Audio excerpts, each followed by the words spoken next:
Oh, I am the second man. I am the second man. I am the second man now. Raising the dead in me.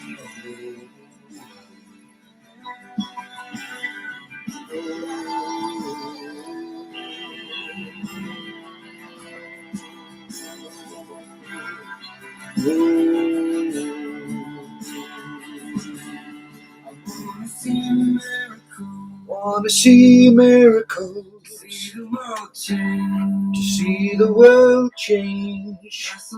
I wrestled the angels, more than a name, more than a feeling, more than a cause.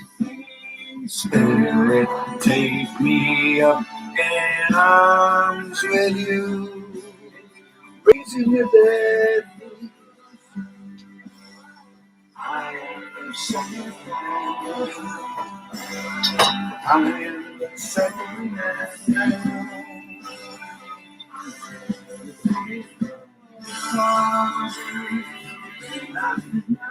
I thought it was.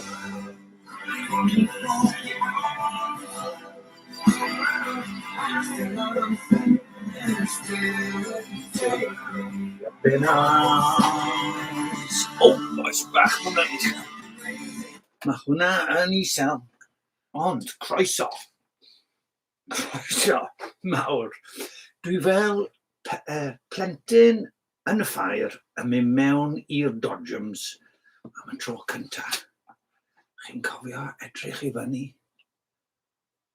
a gweld gwreichion, sparks.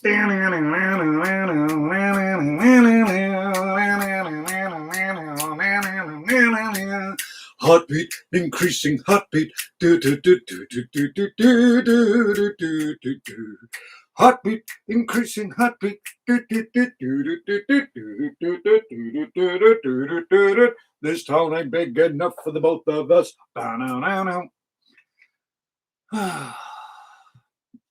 Right, croeso mawr I Whoopla, Bobby Hawk Do.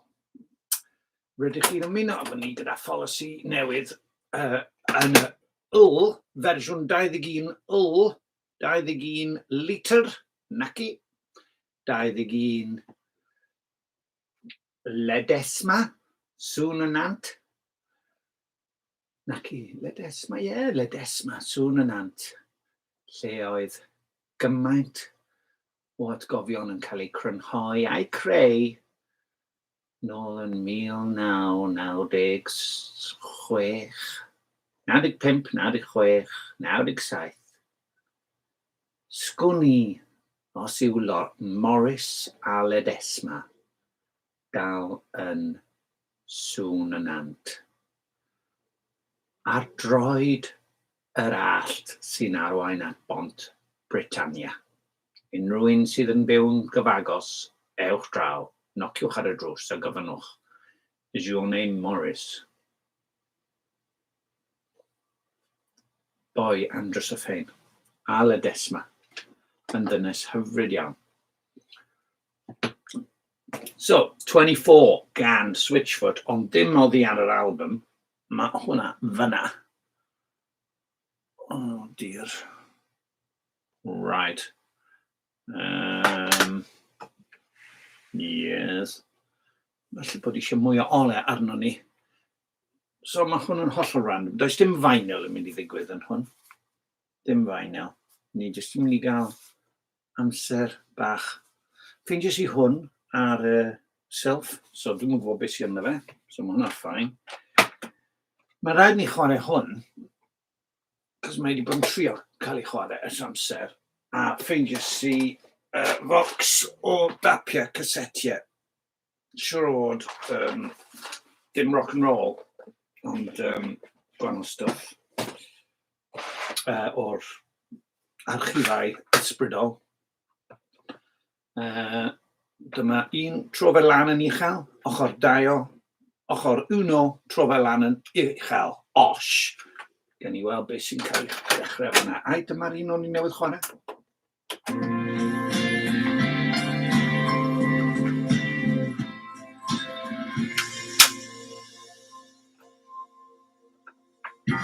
Take my sorrow and my sin, I will run to your arms again. Holy Father, once again my tears are dried by your perfect love that's river wide. Overflowing. As I stand on the bank with my arms overhead, I overcome. As I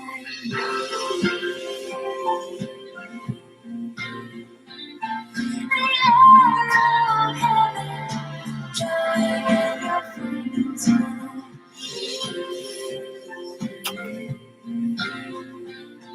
I feel your voice come alive inside of me.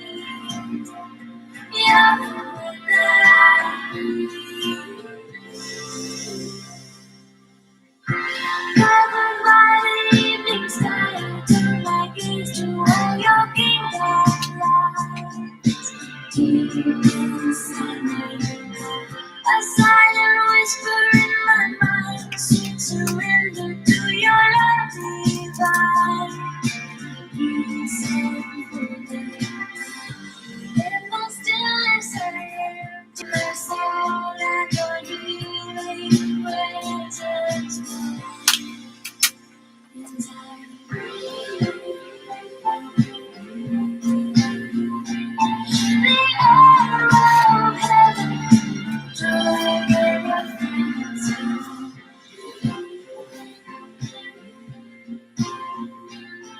I feel your voice come alive inside of me. Right, ydych chi yn cofio Sixpence None the Richer? Mae Thomas Rees yn cofio. Mae hwnna i ti, Tom.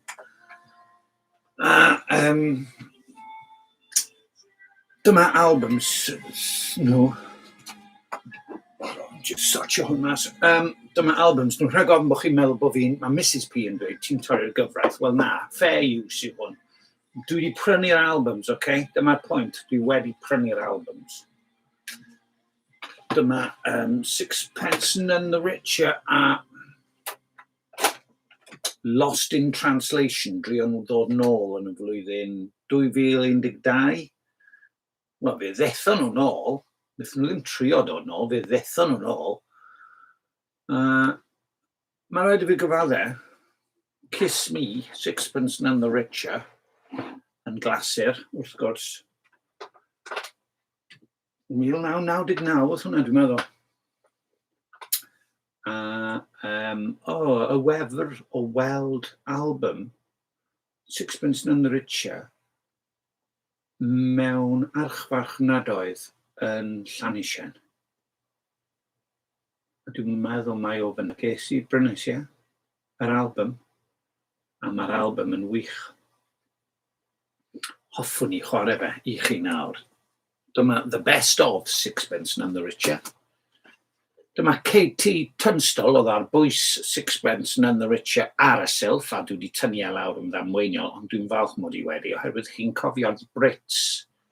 Chi'n cofio Katie Tunstall yn y Brits, yr artist orau, sorry, chi'n cael dweud benywaidd nawr, nag eich. Yr artist benywaidd gorau. Sgwn i, a yw'r Brits yn gwobrwyo yn ôl rhywedd nawr. Beth hwnna'n ddiddorol yn beth. A nawr, y Gader Freichiau orau, 2022, yn mynd i Hugh Bobs Pritchard am eistedd ar y Gader Freichiau sy'n siglo, wel, mwy nag un ffordd, a'r Gader Odro sydd yn sythu ei gefn. Mae'r enwebiadau i fewn. Ydy Hugh Bobs Pritchard yn mynd i ennill e?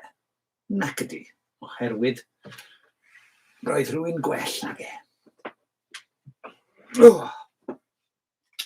Dyma album cyntaf Sixpence None the Richer brynnes i mewn siop Cristnogol, siwr o fod. Dim llawer o siopau Cristnogol ar ôl Nghaerdydd nawr. Roedd y rhent yn rhy uchel. Hello.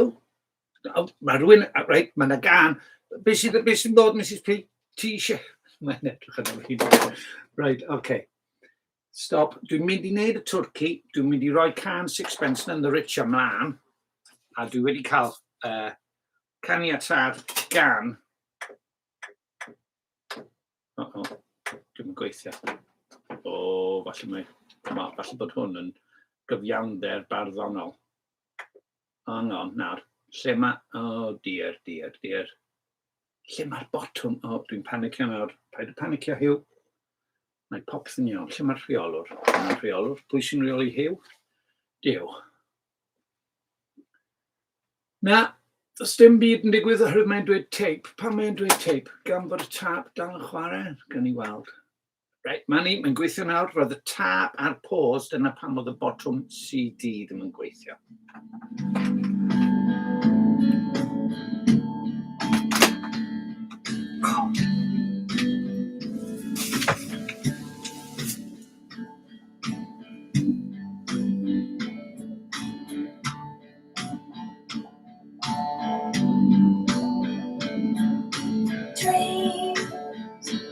Inconsistent angel things. Horses bred with star-laced wings. But it's so hard to make them fly.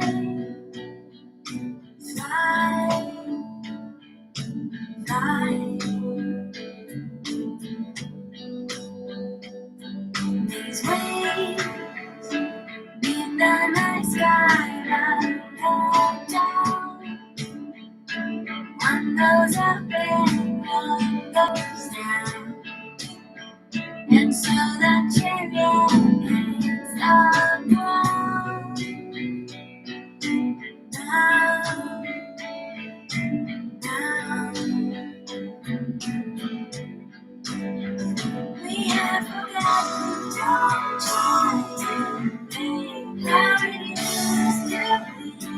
I stay here on how it used to be. Don't go away, how it used to be. I'm starting to like this now.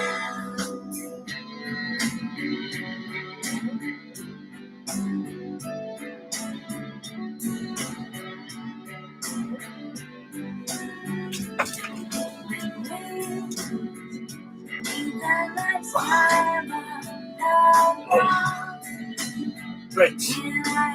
Da iawn. Sixpence None the Richer, prynwch yr album. Le mae'r album? Fyna. Hwna. Okay. We have forgotten.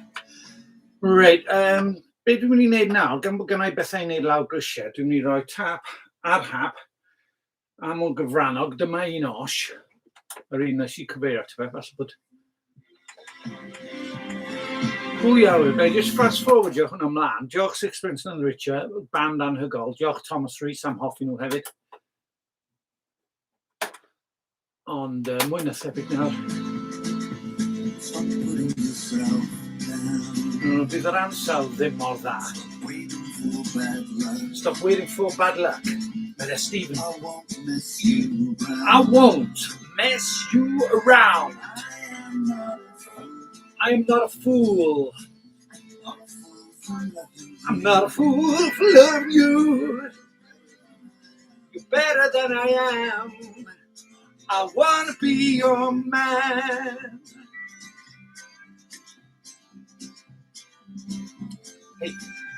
Hey Stephen, paid a defnyddio'r steel guitar ganed. Mae'n neud I David Yean, Super Furry Animals, deimlo'n sal. Buy yourself some shoes. You're the perfect suit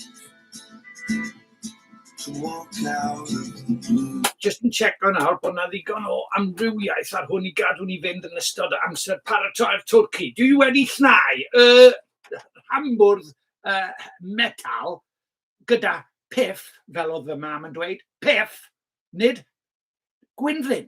Gwynfryn, oedd I am yn dweud.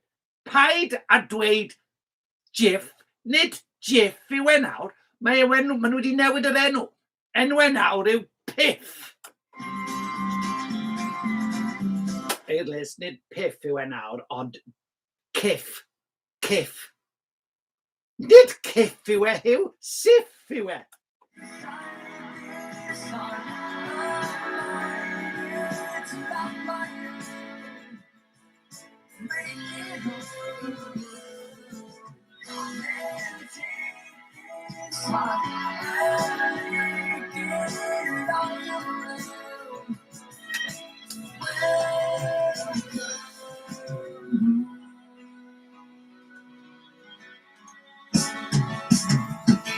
Take a seat, pull up a chair. Forgive me for the days you've been. Souvenirs from the floor to ceiling. Gathered on my search for meaning. And every closet filled with clutter. Overwhelmed like I understand. I can't make this place all that you get. You're inside. It's not like you. Make it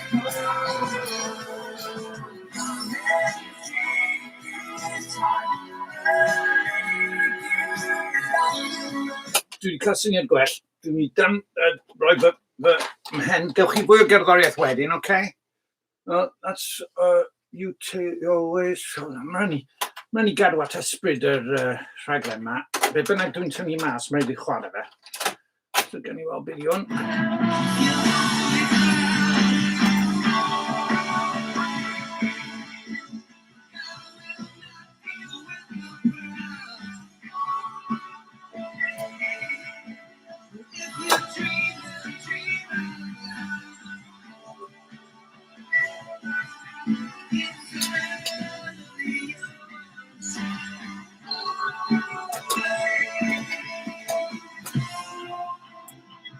You two always.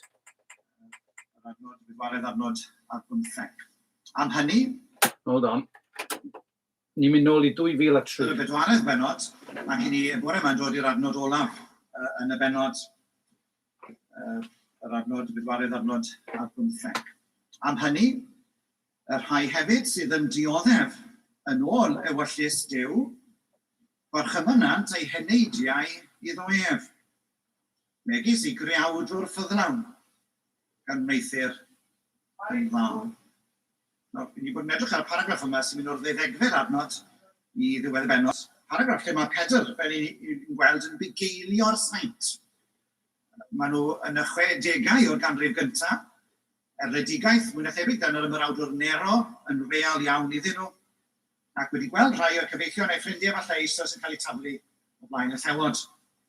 Ac felly Pedr yn ei ddyddiau olaf, mwy na thebyg yn hyn o fyd, yn ceisio I cynorthwyo nhw I wynebu'r dioddefaint yma a'r erlyd yn dod i'w rhan.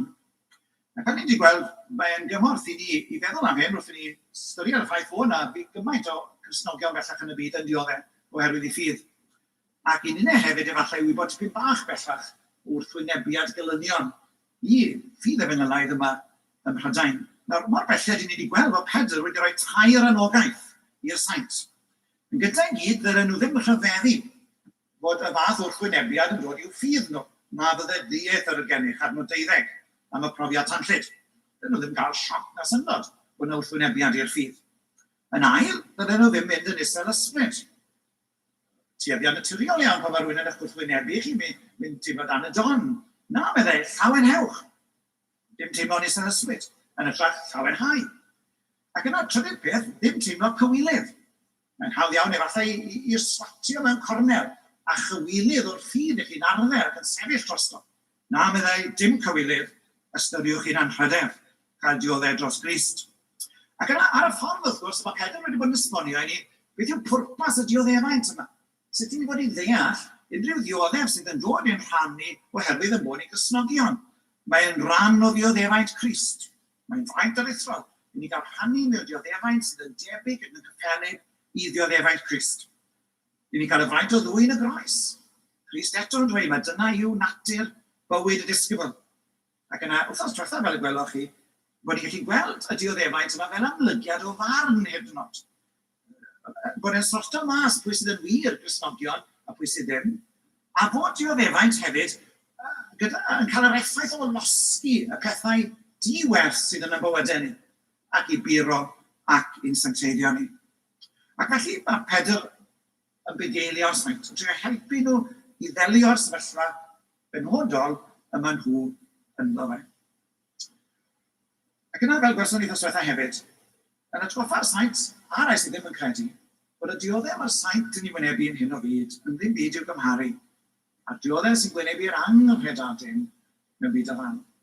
Byddwn ni'n osi diwethaf, gwelson ni feddwl mwy am hynny, wrth ni feddwl am ei fferm. Nawr, ar ba sail, mae Pedr yn annog y saint yn y cyfeiriad yma. Sut mae'n esbonio iddyn nhw'r dioddau sy'n dod i'w rhan nhw? Wel, yr ateb yw, a mae'n atgoffa o'r dechrau ar 19, mae'r cwbl yn digwydd yn ôl ewyllus Duw. Am hynny ar ei hefyd sydd yn dioddef, yn ôl ewyllus Duw.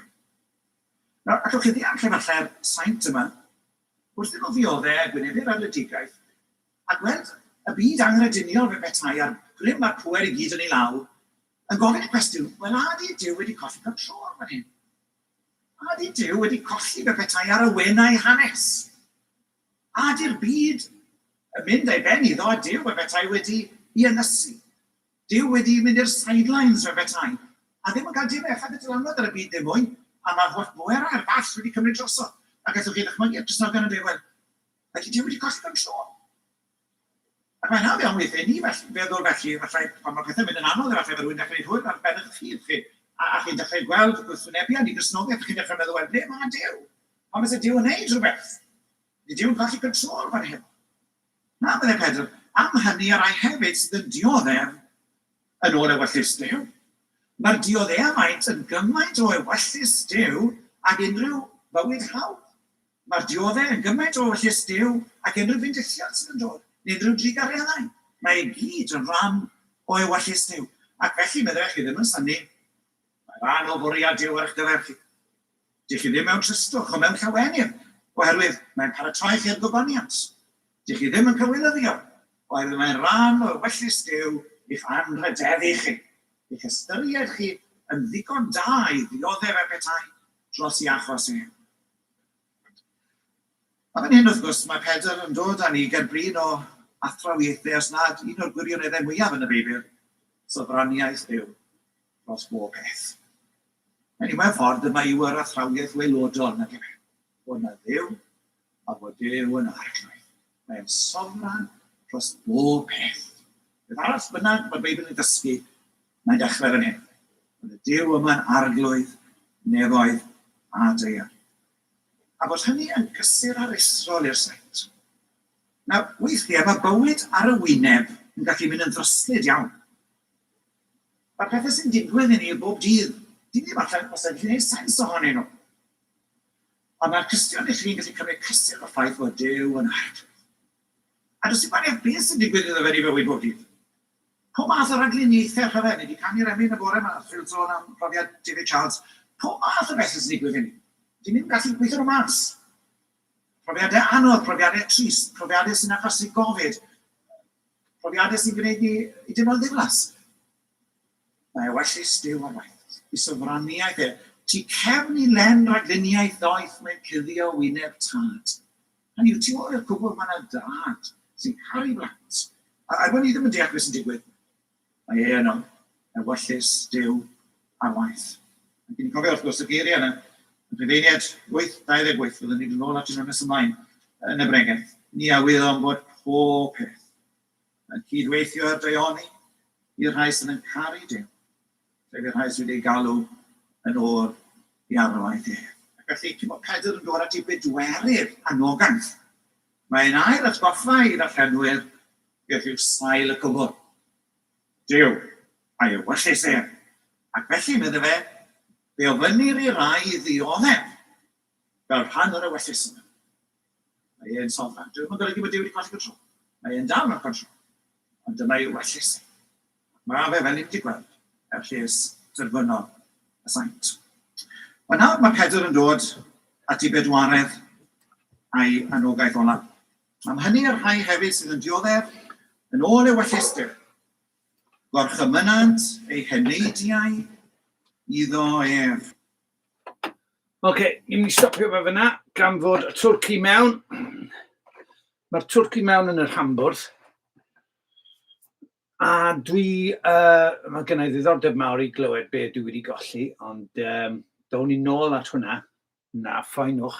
Gwyn Williams oedd hwnna. Y diweddar Gwyn Williams. Y pregethwr oedd yn pregethu yng Nghapel Eglwys Efengylaeth Gymraeg Caerdydd. Tan ei ymddeoliad yn 2000... Na chi gwestiwn. Wel, bu farw siŵr o fod yn 2018, falle 2019. Ond dyn gwybodus dros ben, dyn diwiol dros ben, pregethwr anhygoel. Mae gen I lawer o'i bregethau fe ar gyset. Pan ddes i'n aelod o'r capel, dechreuais I dapio'r ar gysetiau. Wrth gwrs, mae'r cyfrwng yna yn hen ffasiwn erbyn hyn, ond dwi'n falch bod gynna I amryw gopïau yn fy eiddo I. Mae'r pregethau hefyd ar-lein nawr ar wefan y capel. So, ddawn ni nôl at hwnna. Dwi'n mynd I, oherwydd dwi'n rhydd I siarad, so does dim pwynt I fi just recordio'r tab. Y capel, gwefan y capel gyda llaw yw cwmpawd.org. Cwmpawd.org. Dwi'n meddwl falle bod hwnna'n heid. Oops, days. Be oedd hwnna'n nawr? Mae hwnna'n heid I cofnod ar y bwrdd gwyn. Ble mae'r chwalwr? Ble mae'r chwalwr? Mae eisiau golau arno ni heddi fan hyn nawr, yn does? Tra bod ni sôn am bregethwyr, bu farw Noel Gibbard echddoe. Roddes I raglen wpla Bobby Hocdw 21 yn deyrnged iddo fe, chwarae cneuon cof amdano fe. Yn cofio am Helen a Menna ei ferch a'r teulu I gyd yn cynnwys y mab oedd yn cyflwyno arwyddion ffyrdd. Beth ofnadw yw galar angenreidiol.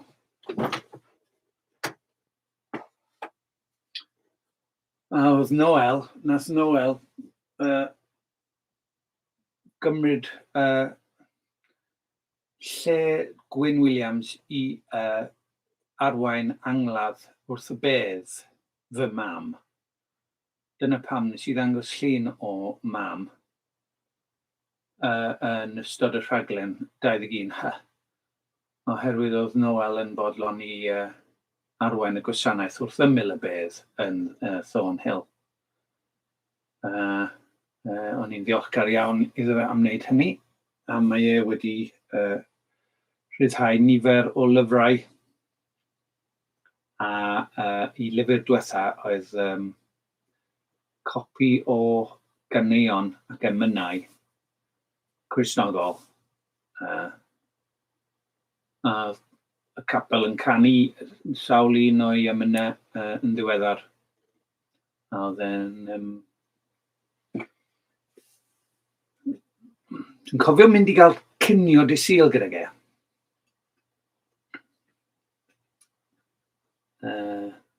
A Helen a Menna gyda Mary fy ngwraig.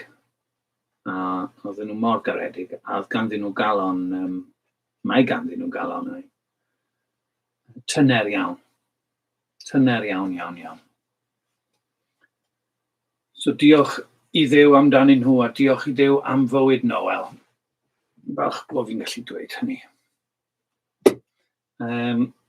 Hwn oedd y CD chwaraewyd ar hap yn yr rhaglen yna.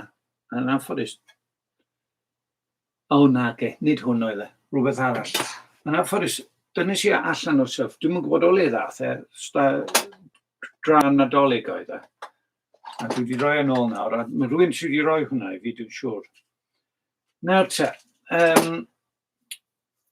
dwi'n meddwl dylwn ni ddarllen nawr, gan bod fi yma, dwi eisiau darllen. Falle bod e'n well I fynd nôl at Gwyn, actually. Ond dwi wedi colli'r dechrau. Na, dwi'n mynd I wrando'r Gwyn.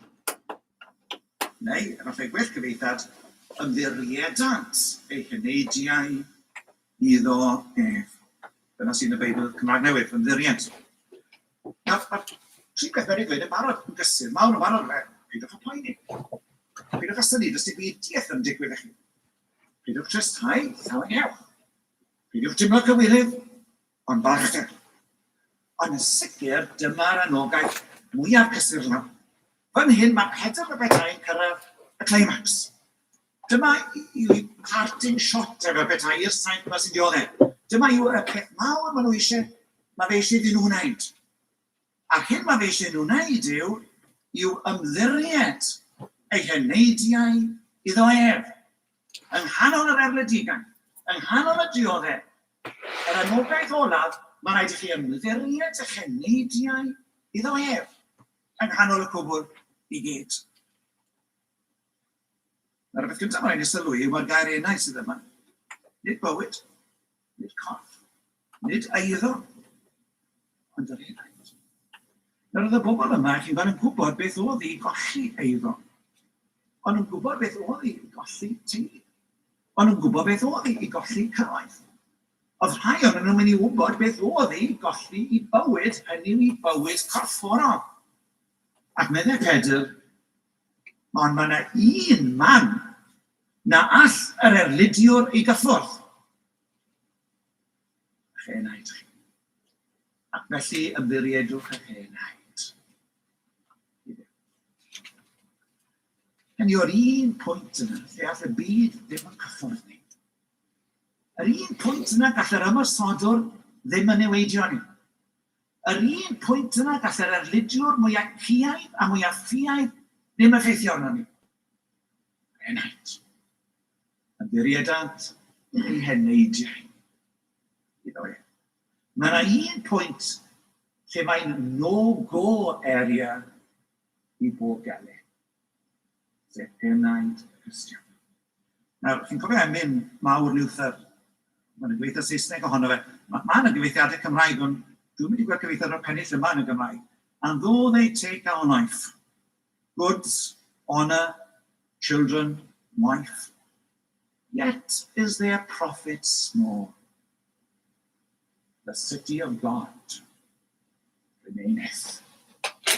Ac wrth the city of God, beth mae Luther yn golygu, yw yr eglwys, y byd ysbrydol. A byna, bod Luther yn gwybod beth oedd eredigaeth yn ei ddydd yn y gyfyddu wrth y babyddion. A mae'n dweud, ia, allan nhw'n mynd a'ch bywyd chi, allan nhw'n mynd a'ch eiddo chi, allan nhw'n mynd a'ch parch chi, allan nhw'n mynd a'ch teulu chi, ond allan nhw beth a'ch mynd a'ch enaid chi. It remaineth. Bydden nhw ddim dwy'n y beth mwyaf gwerthol sydd gyda chi. Bydden nhw ddim effeithio na gymharu hwnnw a'ch enaid chi. A felly meddwl yw'r rhain, y cysur mwyaf I fi'n gallu rhoi I chi yn y fe, yng nghanol y holl brofiadau diflas chi'n mynd trwyddyn nhw, yw I chi ymddiried eich hyneidiau iddo e. Ond dyna lle, ni'n dod at y salm ddaffenwyd ar y dechrau. Salm 31, adnod 5. Y salmydd yn neud yr un peth nôl yng nghyfnod yr Un Testament. Os sylwch ar weddill cynnwys y salm, mae'n amlwg bod y salmydd yn dioddau o ddiwrth y gilynio. Doedd e dan erledigaeth. A beth mae'r salmydd yn neud? I llaw y gorchymyna o ysbryd.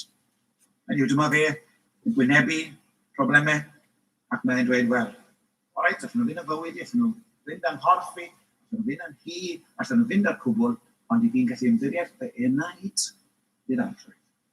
Mae'n saff. Chi'n cofio benodd na rhywun arall ddyfynu yr adnod yna. Fel dwedes i, mae pob iddew yn gweddio y geiriau yna ar ddiwedd bob dydd. Gorchymyn ei enaid i'r arglwydd. Ac fe nath yr iddew mwyaf erioed yr un peth yng Ngharges y Mannau. O dad, i ddwylo di, i gorchymynaf. Oedd e'n gwybod eich chi'n gwybod bod y golynion yn dod. Ac oedd e'n gwybod y diwrnod wedyn ni bod y golynion yn mynd i fynd popeth oedd ei arno fe. Ond nhw'n mynd i fynd ei gorff. Ond nhw'n mynd i fynd ei fywyd. Ond oedd un peth. Felly nhw ddim hyn o drwy'n oedd ei arno fe. Ac felly medde Crist yng Ngharges y Mannau o dad i thlaw y gorchymynaf ysbryd. Mae yna rhywbeth at y gelyn ddim gyffwrdd. Ac un o'r arwydd Iesu Grist, yr iddew mwyaf i gyd, wnaeth wedi dysgu'r weddi os mae oedd blentyn bach ar luniau Mair. Ar adnodau yna o Psalm 31, gorchymynaf enaid yr ardd. Dyma fe yn awr fawr i angen yn defnyddio'r union eiriau. Gyflwyno enaid i'w dad. Cyn bod y golynion yn mynd â popeth arall o'r wrtho fe. Y diwrnod wedyn.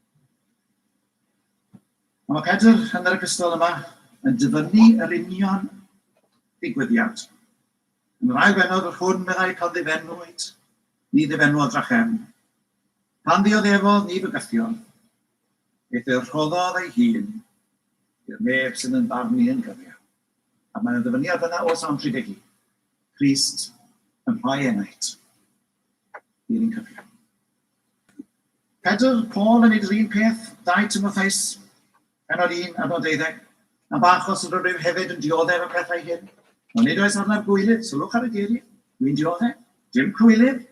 Canis mi awn i bwy y crenais, ac y mae'n ddiamau genni fe fod ef yn abl i gadw yr hyn amddiriedau sydd o erbyn y dydd hwnnw. Paul yn mynd o'n yr un math. Yr un math o adlais, yr un geiriau. Pan wy'n dioddef meddai Paul, wy ddim yn teimlo cwylydd, ond wy'n ymddiried fe enaid. I ddew. Pedr yn dweud un peth, Paul yn dweud yr un peth, Crist yn gwneud yr un peth, y Salmydd yn dysgu'r un peth. Yn y bennod gyntaf o'r epistol yma, mae Pedr wedi rhywbeth tebyg. Ni wedi cael meddwl ein hadgenedlu obaith bywion, i etifeddiaeth anthygredig, dihalogedig a ddiflanedig, ac yn hadw yn y nefoedd i chwi, y rhai trwy allu Duw wedi'ch gadwedig trwy ffydd i achydwriaeth parod i'w gytguddio yn yr amser diwethaf, yr enaid yn ddiogel. Yr enaid wedi cael ei ymddiried i ofal y tad. A ni'n bore ma'n gwybod am y cysur sydd yn dod yn wneud hyn. Os na rhyw gyfnod anodd wedi bod yn eich fywyd chi, chi'n teimlo bod na wrthwynebiad yn dod, a mae'r tueddiad i gywilyddio, mae'r tueddiad i gael syndod, mae'r tueddiad i fynd yn isel ysbryd, a chi'n mynd i'r gwenyn yn nos, a mae holl bethau mae'n bysan rhwng yn eich pen chi. A chi'n dweud, dwi'n ymddiried enaid yma. Mae heddi ar ben. Wi ddim yn gwybod ydy fori'n dod neu beidio, os yr arglwydd ein mynd. Ond nawr, dwi'n ymddiried enaid yma. A wy'n gysgu. Ni'n canu'r emyn pan fydd yr enaid ar y noson ddiaf yn gwneud ei nith y mynwes Duw ein tad. Y tad nefo. Ac yn ymddiried yr enaid i'r tad nefo. Ac yn gysgu. A chi bod yna ddim cysur mwy na hwnna i gael i'r saint. Ar ddiwedd bob dydd, ac i'r saint yma'n arbennig, dyn nhw'n gwybod pryd byddai'r milwyr Rhufeinig yn dod nesaf. Cymodi, i fod i nhw a'i peri niwed iddyn nhw a'i drwy nhw i garchar. Ddim yn gwybod beth oedd yn mynd i ddigwydd iddyn nhw fori. Ar ddiwedd y dydd yn dweud, wy'n ymddiried fe enaid. Ac at y peth achmygu'r rhain yn cysgu dawel. Ac aros i fori iddyn nhw. Mae'r un cysur un yn nehd. Nawr, byddwn ni, beth yn ddrwg iawn yn rydyn eto, mae all fynd yn waith. Ac efallai fydd y ddien dod pan ddyn nhw'n hefyd yn teimlo dan y wasgo yna. A chi chi'n mynd ar holl gawlyd o fideo yn yr gwely dych chi. Ac yna chi'n gweddio ymddiried a ddenaid yr ardd. Mae'r peth mwyaf gwasta bod diolch. A dwi'n ymddiried iddo fe. So, mae Pedr yn hyn yn dweud dau beth pellach am yr ymddiried yma. Mae'n dweud beth yw modd yr ymddiried, a hefyd y rheswm dros yr ymddiried. Yn gyda modd yr ymddiried, barchymynant neu ymddiriedant ei heneidiau iddo ef, megis i greawdwr ffyddlon, gan weithwyr yn dda. Nawr mae'n ddiddorol, mae'n yma trwy'r epistol yma i gyd. Dyw e ddim yn mater o ymddiried i Dduw a dweud, o fel na fe. Beth ddau, sut byddai'n byw, beth ymddiried yn hunan i Dduw. Mae'n rhyw fath o catch-all. Na, medda fe, ymddiried eich enaid i Dduw gyfieithwyr yn dda. A mae'r pwyslais yma trwy'r epistol eich chi'n gweld, rhag ofn y bydd y Cristnogion, wel, yn cymryd rhyw gysur o'r gwirioneddau hyn, ac eto mewn gwirionedd, dyna nhw ddim bod yn gwneud. Yn yr ail benod, sy'n wrth mae'r un peth yn dod drosodd gan fod â chymarweddiad yn onest ymysg y cenhedloedd. Felly mae'n yn eich goganu megis drwy gweithredwyr, y gallont oherwydd eich gweithredoedd da a welant o goneddi Duw yn idd yr ymweliad. A bod 15 yn o'r benod. Canis felly y mae o wellus Duw bod i chi trwy wneithio'r daioni ostegu anwybodaeth dynion ffolion. Yr un benod, o blegyd pa glod yw os mae'n bechoch a chael eich cyrnodio y byddwch dda eich ymynedd. Eithir os a chwi wneithir yn dda ac yn dioddef y byddwch dda eich ymynedd. Hyn sy'n drasol gerbron Duw.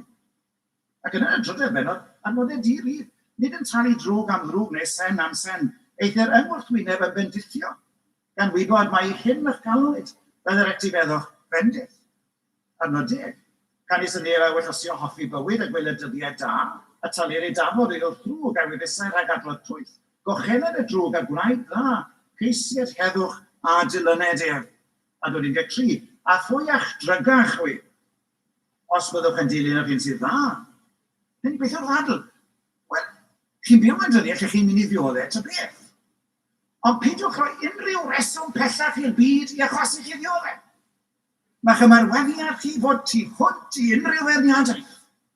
Fel bod neb yn gallu cael unrhyw achos cyfiawn i'ch beio chi. Dyna mae'n dweud. Anwyd 16-17, y benod 3. A chennich gydwybod dda, fel yn hyn y maent yn eich goganu megis drwy gweithredwyr. Y cywirlyddio o'r rhai sydd yn beio ar eich ymweddiad da chwi yng Nghyst. Caris gwell ydyw os y wellus Duw a'i mynd i chwiddioddef yn gweithio'r daioni, nag yn gweithio'r drygioni. Hynny beth mae'n dweud nhw? A rhaid eich bywyd chi fod heb rychyn o gwbl. Nawr hyn yn wir am y Cristion bob amser y dylai fe fyw yn sanctaeth. Byddwch sanctaeth gan ei sanctaeth y dwyddi. Oherwydd ych chi'n gweld mae'r byd bob amser yn mynd i ffindio rhywbeth i feio'r eglwys. Mae e bob amser yn mynd i fod yn gwic i ffindio bai yn y Cristion. Ac i'w ferniadu fe a'i ffydd oherwydd y bai yna. Ac i ni'n gwybod, mae'n fer ar fysedd y byd pan mae Cristnogion yn methu, pan mae eglwysi yn hollti, a mae problemau yn godi. Mae'r byd wrth i ddod, oherwydd mae'n gallu dweud, maen nhw just fel ni. Wrth i ddod. Ond meddai Pedr, pan mae'n ddyddio erledigaeth, mae hyn yn fwy felly. Oherwydd fe fydd yr erlidwyr yn neidio ar y peth cyntaf allan nhw i berych i ddod e. Ac felly meddai Pedr, yn gofod dioddau yn ôl y wellus Duw, yn ddyryd eich eneidiau iddo fe, ac eto, trwy'r epistol mae'n dweud, ac weithir yn dda. Peidiwch at tynnu problemau ar ben eich hunain. O gwbl, meddai fe, byddwch chi'n dioddau digon, heb hynny. Ond peidiwch a chwanegu o gwbl at y problemau. Mae chi ddew yn dda. Dyna i fi enogedd, throsodd trwy'r epistol. A mae'n iawn i'n yna hefyd yn y dydd. Fe fi dweud, mae'r byd yn gyflym i ffind o'n beio ni. Mae'r byd yn gyflym i weld yn problemau ni. Ac yn falch i weld. Oherwydd maen nhw'n cael eu cyfiawnhau yn ei angrediniaeth wrth weld yn problemau. Mae'n chi'n gweld dyna ni ddim gwachon y dioddau trwy ymddygiad ffôn. Di ni ddim bod i ddwy'n dilorni ar yn ffydd oherwydd yn pechod. Di ni ddim i fod i gynhyrchu cyhyddiadau Trwy ymweddiad arweolus. Ni wedi gwneud ewyllus y tad. Ie, mae ddech chi'n ymddiried eich enaid. Ond gael wneithio yn dda. Chi'n mynd gwachodd y problemau. Chi'n mynd i ychwanegu at nhw drwy wneud bethau twp a ffôn. Mae wedi dweud yn un gynt yn y paragraff a dweud, na ddioddefed neb ohonoch fe llofrydd neu deidr neu drwg weithredwr, neu fel un yn ymyrraeth y materion rhai eraill, eithrios fel Cristia. Hynny yw, y sefyllfa fod mor glir, bod hi'n amlwg bod eich dioddau chi yn llwyr achos bod chi'n Cristia. A nid oherwydd dim byd arall na'r bywyd chi. A bod Pedr mewn dyddiau tywyll yn gwasgu ar y saint. Ie, y cysuron mawr. Dim synnu, pawer haen, dim gwerydd, ddyried yr enaid, ond gawn eithaf yn dda. Pidwch â credu meddai Pedr, os ydych chi'n mynd i fyw yn llac, byddwch chi esgus dros beth sy'n digwydd i chi. Byddwch chi mewn rhyw ffordd mynd i wacho, a bydd y byd yn gyflym i gymryd i cyfle. Felly yn sefyllfa yna mae Pedr yn annog y safonau ucha oddi ar y saint. A pan mae'n annog fel hyn o gwbl, wel, meddai fe, gorchymynant ei heneidiau iddo ef, megis i greawdwr gyfla. Pam mae dyn nhw'n fyw yn dda? Pam mae dyn nhw'n ymddiried eu henaint i ddew? Wel, meddai Pedr, am fod Duw yn greawdwr gyfla. Dyma y ddadl derfynol, dyma'r pwynt olaf. Yr uchafbwynt. Pam eich chi'n gallu gosod eich bywyd byddai yn mwylo Duw yn hanner o'r holl derfus yr dioddau'r cwbl i gyd am ei fod yn greawdwr ffyddlon. Nawr, eisiau bod yn ofalus gyda'r gair creawdwr fan hyn. Y tueddiad ni yw feddwl am creawdwr fel rhywbeth sy'n digwydd rhaid ar y dechrau. Ond nid yna yw ystyr y gair creawdwr, mae'n fwy na hyn. Mae'r syniad fan hyn o grawdwr parhaol. Nid dim ond sydd wedi dod â ni fodolaeth y petai, ond yr un sydd yn drefnydd a chynlluniwr yn bywydau ni. Y creawdwr yn yr ystyr hynny. Chymod y creawdwr sydd yn greawdwr rhagluniaethol. Mae Duw bob amser yn greawdwr. Mae'n creu'n bywydau ni. Mae'n creu llwybr yn bywyd ni. Mae'n creu y daith y pethau ar yr undod. Y creawdwr, dyna'r ystyr gair fan hyn. Nid yr un, a ddwedodd yn y dechrau, byddai'r goleini a fydd. Nid y cyfeirio hynny mae Pedr fan hyn, ond oedd yr un sydd yn creu bywyd y Cristion. Yr un sy'n trefnu bywyd y Cristion, yn cynllunio bywyd y Cristion. Bydd i ymddiried eich enaid meddwl fe i'r cynllunydd mawr, i'r trefnydd mawr, sydd yn trefnu'r holl bywyd chi. Hynny yw'r un sy'n gael peri'r law i syrthio, a'r hael i godi, yr un sy'n gwybod am bod mae deryn sy'n syrthio ddeiar, wedi cyfri gwallt y pen, i chi sy'n ymddiried eich enaid i chwan. Creawdwr mawr, trefnydd mawr yma, y goruchwiliwr mawr yma, o bob peth.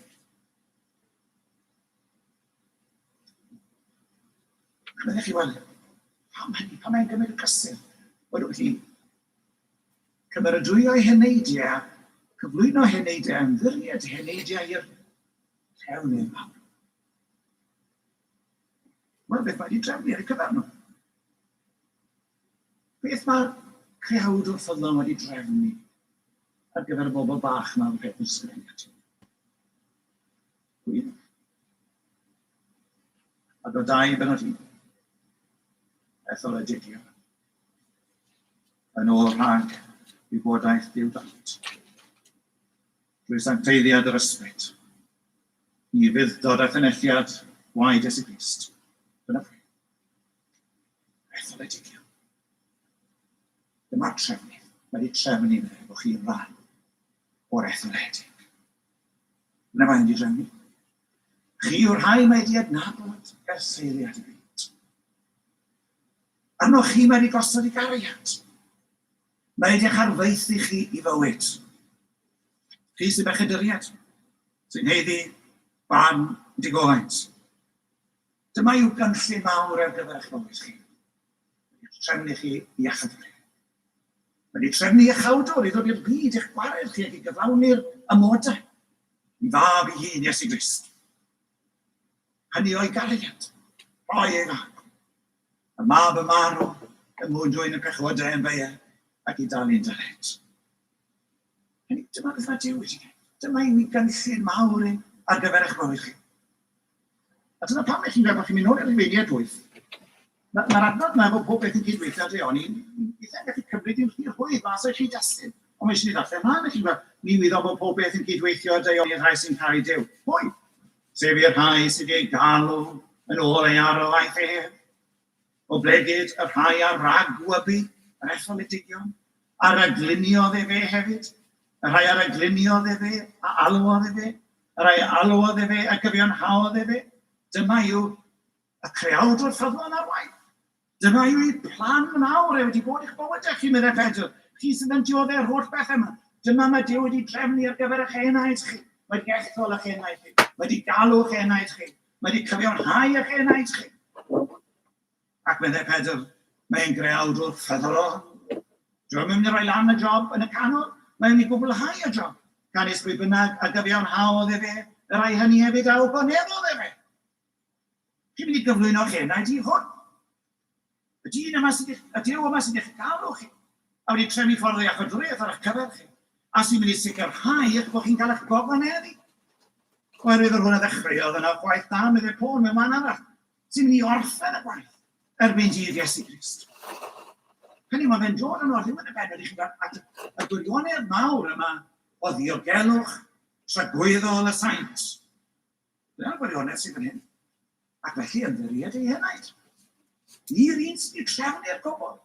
Ac sy'n ei weld yr holl gynllun trwyddol i'w ddiwedd o gwneud. Ni'n gofio Iesu Grist yn y 10 benod, mae Efengyl Ioan yn dysgu'r un peth. Mae darlun, mae'r geiriau'n wahanol, ond yr un yw'r gwirionedd.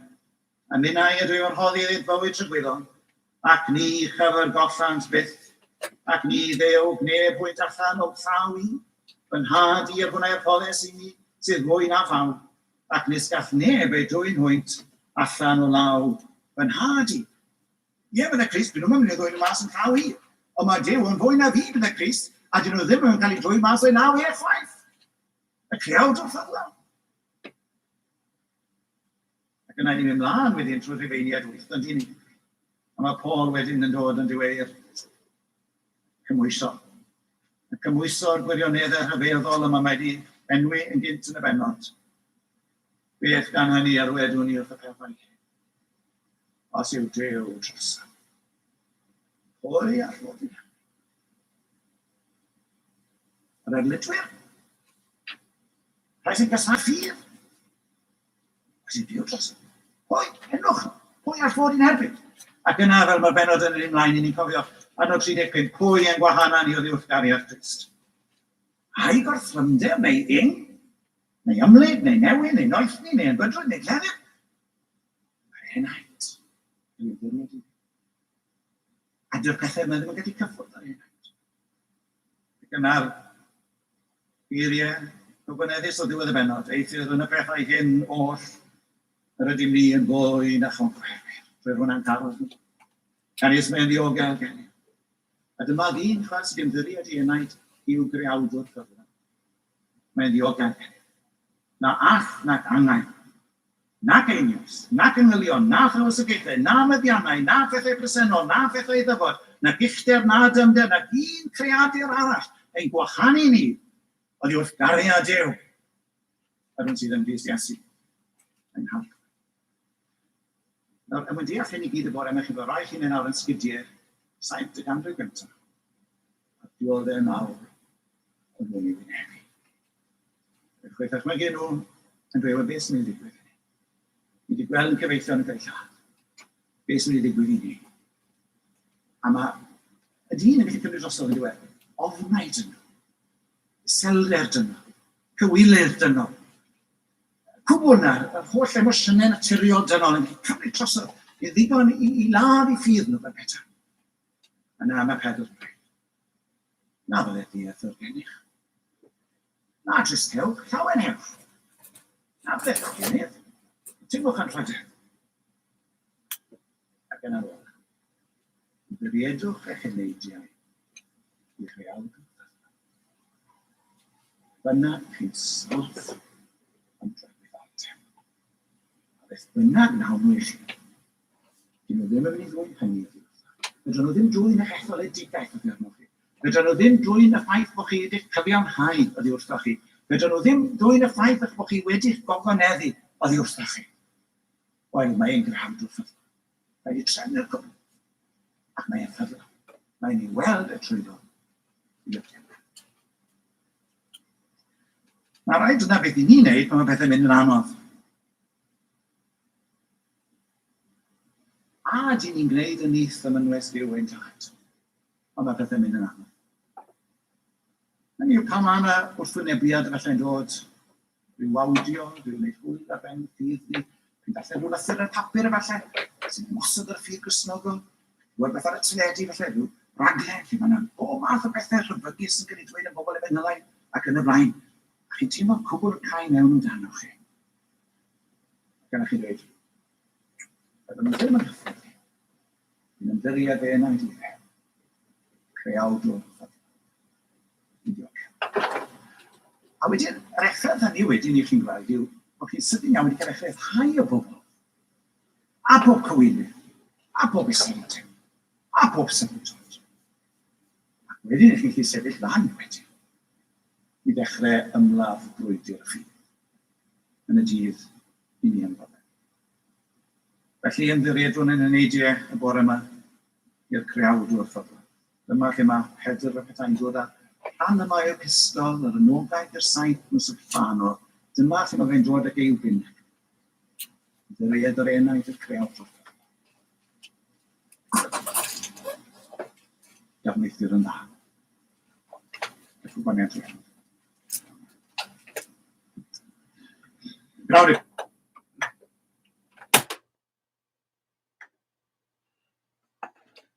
Rydych chi'n gwrando. Ar lot o sŵn, ond mae'n sŵn da.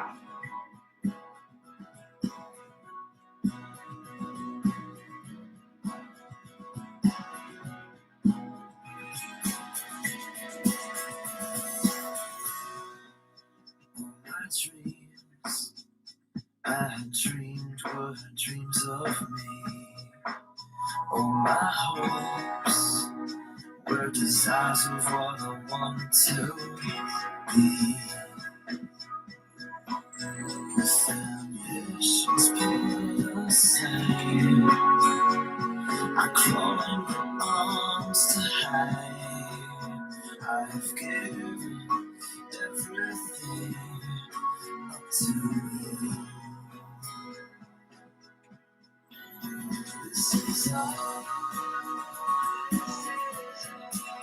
This is everything. This is all. This is everything. Everything I've got. The good things and the bad things are in your hands. My hopes and my dreams are in your command. And I come before you now, as imperfect as I am. And I give, yes I give it all to you. This is all.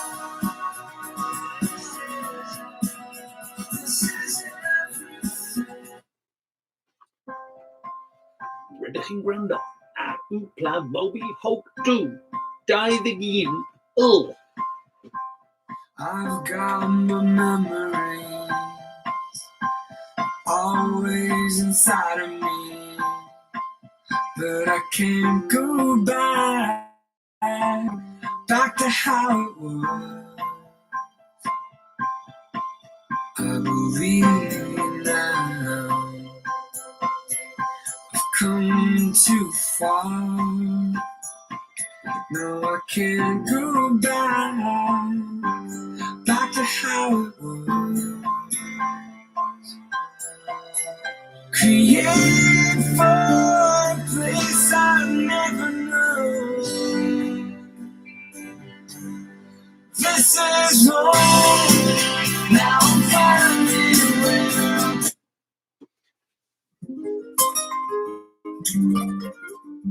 Now I want to tell y'all something, man.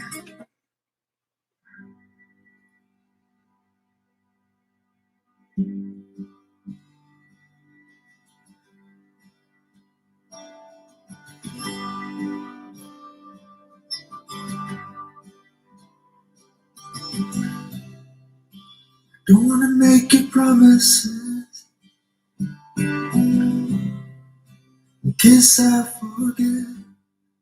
And I won't break the rosy picture just yet. Don't wanna see you standing there thinking none of it came true. And I don't wanna see you stranded, I can't get through.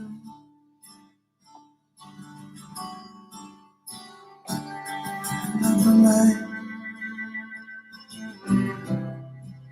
love the light in you. Love the light, love the light in you.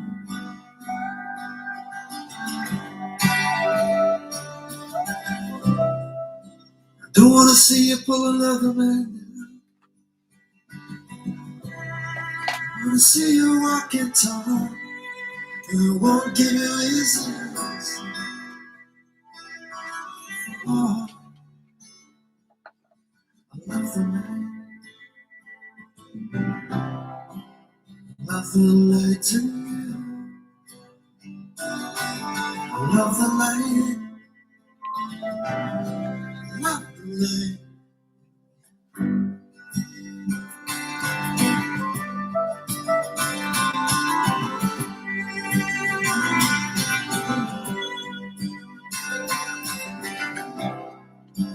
Don't let the world come crashing. I wanna see you breaking through, and I don't wanna think about it. I won't be.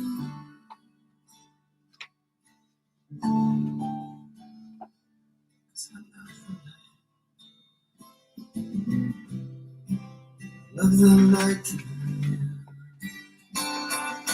I love the light. Love the light in you. I love the light. The light in you. Love the light.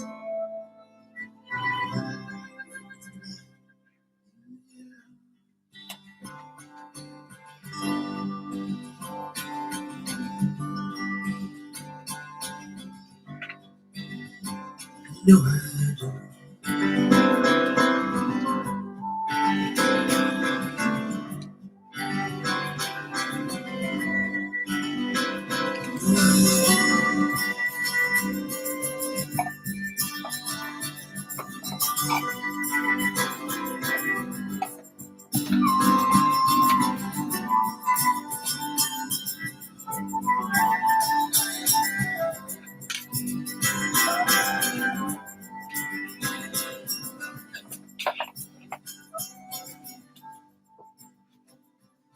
Rydych chi'n gwrando ar y Bobs yn sortio mas eu hen gasetiau a thapiau ar Oopla Bobby Hope 2.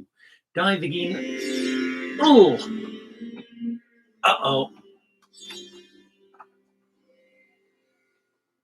Plant bach annwyl tu ôl i'r drysau cudd. Yn gorfod deall egwyddor y cariad rhydd. We're not robots. Sdim byd yn waith na ganol teisi drud. We got everything, you know. Sut mae cysanu'r teimladau, mae'r ddaear yn llawn, drychu nebau. Tair blynedd ar ddeg ar hugen, heb atebion. Galwadau a llenwi ffurflenni'r holl obeithion. Mae gêm yn hyn, Llyswyd fy ngherdyn atgofion, gad i ni ddianc I ddiogelwch a ddewidion. Sut mae cysoni'r teimladau, mae ddaear yn llawn, trychinebau, trychinebau, trychinebau, ein meddyliau, trychinebau,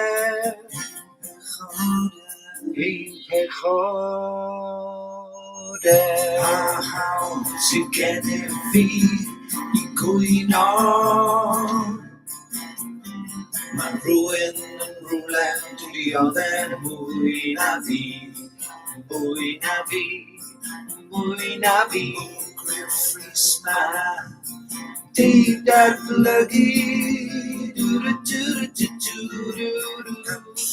y gael I cha yn goroesi.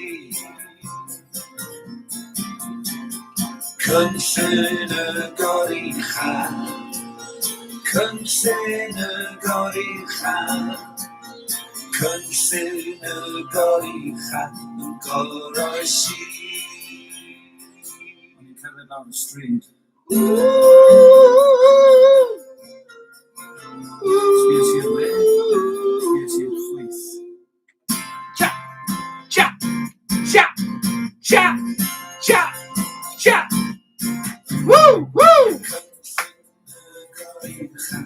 Goroesi, cynllun y gorucha, goroesi, cynllun y gorucha, cynllun y gorucha, goroesi.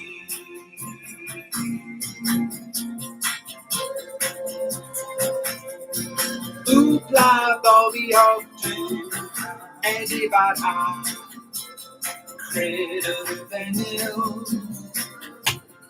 Edif ar ha, Edif ar ha. Cynllun y gorucha, cynllun y gorucha, goroesi. Ocê, dyna ni. Un peth sydd ar ôl da fi I ddweud, ble mae Paca?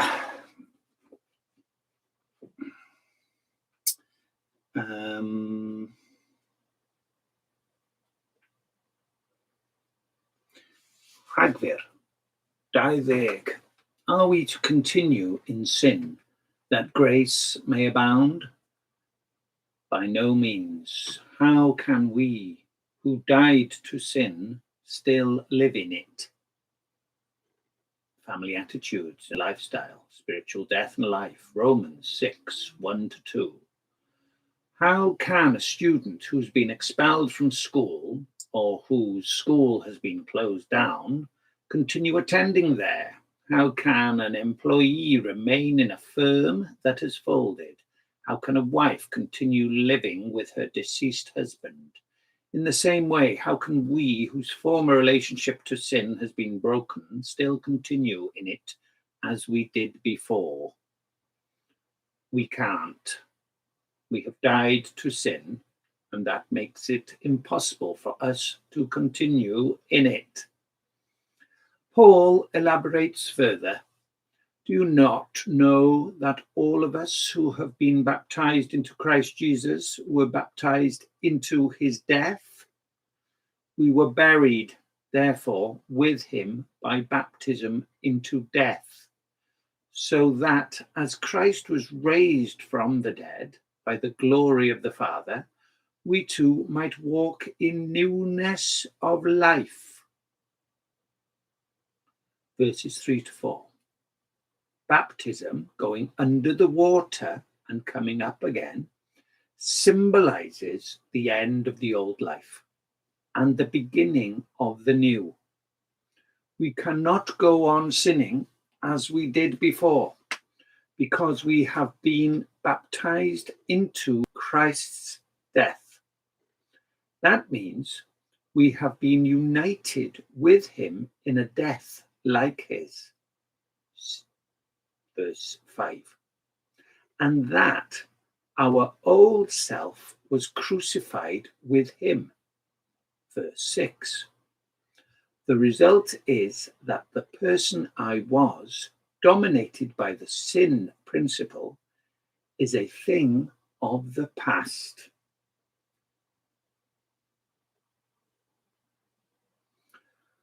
Out of this inward spiritual death comes resurrection. Out of this inward spiritual death comes resurrection. We are raised with Christ to a new life. We are raised with Christ to a new life. Personal identity continues. I'm still me, and you are still you. But the basic springs of our disposition and character have altered. But the basic springs of our disposition and character have altered. Our attitudes are different. There has been a change of heart brought about by God. There has been a change of heart brought about by God, so that now it is our nature to live for God. Read Romans 6, 1-14 and put in your own words the gist of Paul's answer to his question. Are we to continue in sin that grace may abound? By no means. How can we who died to sin still live in it? Lord, help me absorb this teaching into my life as well as into my mind, so that it will be experienced as well as grasped intellectually.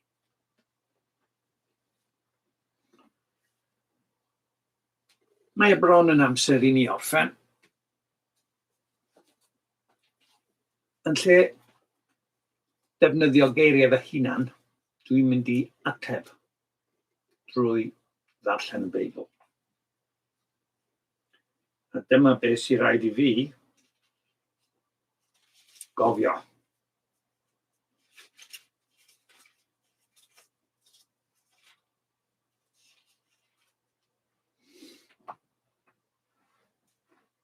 Yn olaf, ymgryfhewch yn yr arglwydd ac yn nerth ei allu ef. Gwisgwch amdanoch holl arfogaeth Duw, mwyn I chwi fedru sefyll yn gadarn yn erbyn cynllwynion y diafol. Nid am ei drolion yr ydym yn yr afael, ond â thywysogaethau ac awdurdodau, a llywodraethwyr tywyllwch y byd hwn, a phwerau ysbrydol drygionus yn y nefolion leoedd. Gan hynny, ymarfogwch a holl arfogaeth Duw, mwyn I chi fedru gwrthsefyll yn y dydd drwg, ac wedi cyflawni pob peth, sefyll yn gadarn. Safwch yntai a gwirionedd yn regis am eich canol, a chyfiawnder yn arfwisg ar eich dwyfron, a pharodrwydd I gyhoeddi efengyl tangnefedd yn esgidiau am eich traed. Heblaw hyn oll, ymarfogwch a tharian ffydd, a hon byddwch yn gallu diffodd holl saethau tanllyd yr un drwg. Derbyniwch helm iachawdwriaeth a chleddyf yr ysbryd, sef gair Duw. ymrowch i weddi ac ymbil, gan weddio bob amser yn yr ysbryd. I'r diben hwn, byddwch yn effro, gyda dyfal barhad ym mhob math o ymbil dros y saint i gyd. A gweddiwch dros ofinnau y bydd i Dduw roi i mi ymadrodd, ac agor fy ngenau i hysbysu'n eofn ddirgelwch yr Efengyl.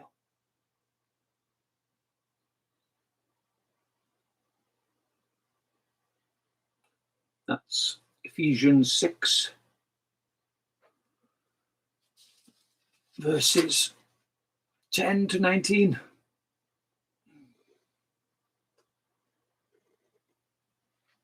Twenty says, trosti hi yr wyf yn llusgenad mewn cadwynau. Ie, gweddiwch ar ei mi lefaru'n hi amdani, fel y dyliwn lefaru.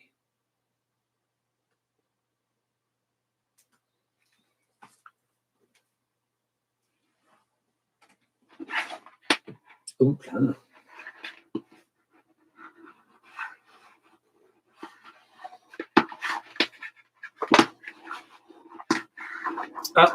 Dwi ddim yn diffodd. Come on, Llygoryn, gwnaed y waith. Tan y tro nesa, os diw am un, wpla Bobby Hawk 21, Bull yn dweud, lol neu losin lyflu. Penderfynwch chi.